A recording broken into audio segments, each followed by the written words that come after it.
acteur de l'université foraine et donc il doit pouvoir prendre part à cette commande. Ce n'est pas une commande que nous avons et que nous allons réaliser et dont certains seront spectateurs de cette commande. Alors je la relis, car moi-même je l'oublie. L'université foraine se propose d'intervenir à Rennes sur des sites inoccupés, sans programme prédéfini, et de faire émerger un projet par la participation, l'ouverture au public, en travaillant sur l'appropriation. Et c'est un thème, vous voyez, qu'on a tenté de mettre en place, c'est comment, en participant, on peut s'approprier, et comment peut-on s'approprier quelque chose qui reste une propriété collective. Comment peut-on avoir envie de participer à quelque chose sans être capable de s'approprier la chose. C'est pas possible. Et on ne peut pas participer à quelque chose si on ne fait pas quelque chose. Donc il faudra qu'on travaille tout le temps sur ce terme de l'appropriation.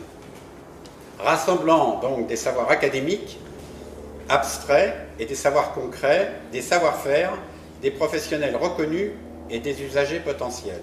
Elle souhaite conduire une démarche expérimentale et innovante en vue d'une occupation éphémère, limitée dans le temps, du site Moulin d'Apigné, situé en périphérie dans un environnement naturel, et du bâtiment Pasteur, ancien équipement universitaire, en plein centre-ville.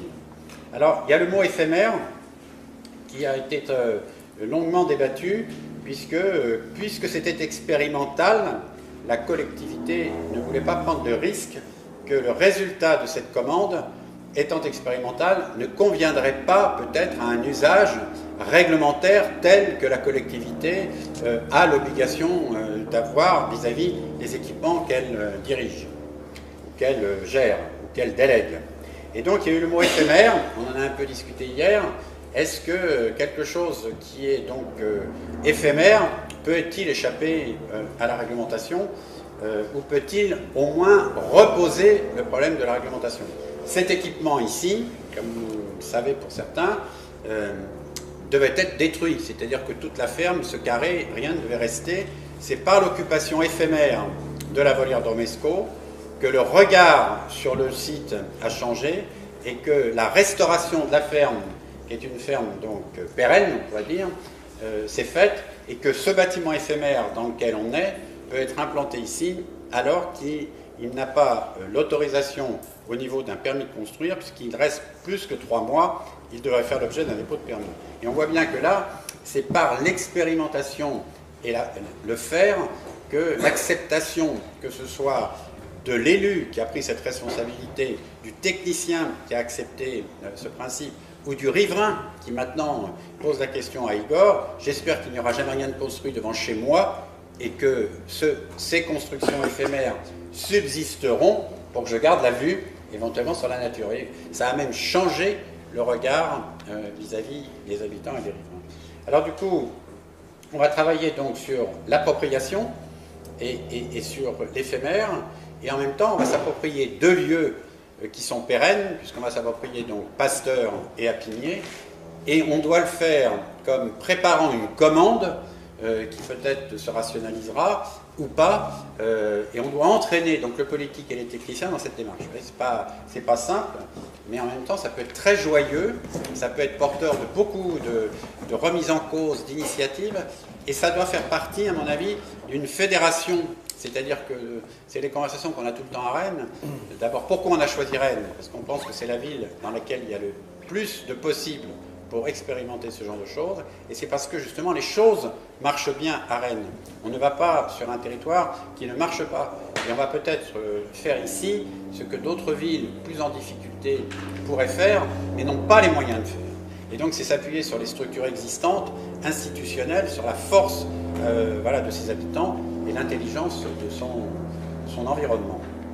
Donc aujourd'hui, et comme hier, ça s'est fait un peu de cette façon. On voulait travailler sur le corps et la santé, puisque Pasteur est une université des sciences et donc une fac dentaire, et que Apigné est un lieu vers lequel les Rennais vont faire du sport, parce que c'est un lieu ouvert. On voulait travailler sur sport et santé, ce qui n'a d'habitude pas une réflexion que genre de culture ont, comme si on rejetait plutôt le sport et la santé. Et donc on a fait, comme on le fait d'habitude avec Loïc à l'agence, quand on cherche un entrepreneur dans une ville où on construit un équipement, on le faisait comme ça avant, on prenait un compas, et l'endroit où on allait construire la chose, on entourait un cercle de 100 mètres, et on cherchait le menuisier, le plombier, l'électricien qui était dans ce rayon de 100 mètres. Comme si construire un lieu, c'est en même temps lever une communauté ou un quartier. Et on allait de plus en plus loin jusqu'à temps de le trouver, jusqu'à feuilleter des fois les pages jaunes d'un annuaire ou le sageret, et ainsi de suite. Et là, on a fait pareil, maintenant qu'il y a Internet.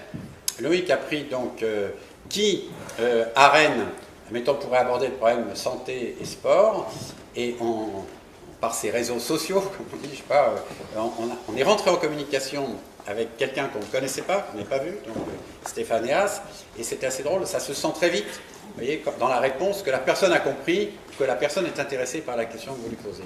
Et donc, on pourrait dire qu'on s'est fait des amis par le sujet, par la question que l'on se pose. Et aujourd'hui, donc, voilà, Stéphane est là, ses amis sont là, vous voyez, c'est comment créer un lien d'intérêt. Voilà. Et donc, ces 2 jours sont voilà, l'expression de ce lien d'intérêt. Et il faudrait donc que dans les 4 manifestations qu'on va faire jusqu'en juin, ces liens d'intérêt ne fassent que grossir, mais ces liens d'intérêt, on en parlait ce matin avec Sophie, Sophie, ce sont, pardon, excusez-moi d'être trop près, non, ce sont des liens d'intérêt d'action, ce ne sont pas des liens d'intérêt disons, de transmission et d'événements. Ce sont des liens d'intérêt qui ne peuvent révéler que des gens qui veulent faire avec nous, cette commande, pas nous en tant que personne. C'est des liens d'intérêt pour répondre à cette commande. Voilà. Donc, il faut tout le temps, à chaque fois qu'on intervient, c'est par rapport à cette commande, par rapport aux objets que l'on a à faire, par rapport aux personnes qui sont ici, quel lien d'intérêt on va avoir pour agir, pour répondre à ça. Et pour moi, c'est une forme de démocratie, c'est la seule forme de démocratie participative à laquelle je crois. Ce sont des acteurs d'une société donc, démocratique qui se réunissent pour agir et construire sur le territoire sur lequel ils vivent. Il faut d'ailleurs de temps en temps se donner des claques, parce qu'on a souvent tendance à la dérive, on écoute, on se tait, ainsi de suite. Donc il faut... moi je devrais perdre la parole dans 3 mois, quoi. La parole ne devrait plus exister, quoi. Je devrais être un acteur balayeur. En général, je termine comme ça. Je pense que la seule activité à peu près possible, c'est de balayer. Je termine, je suis balayeur. Alors je te donne la parole.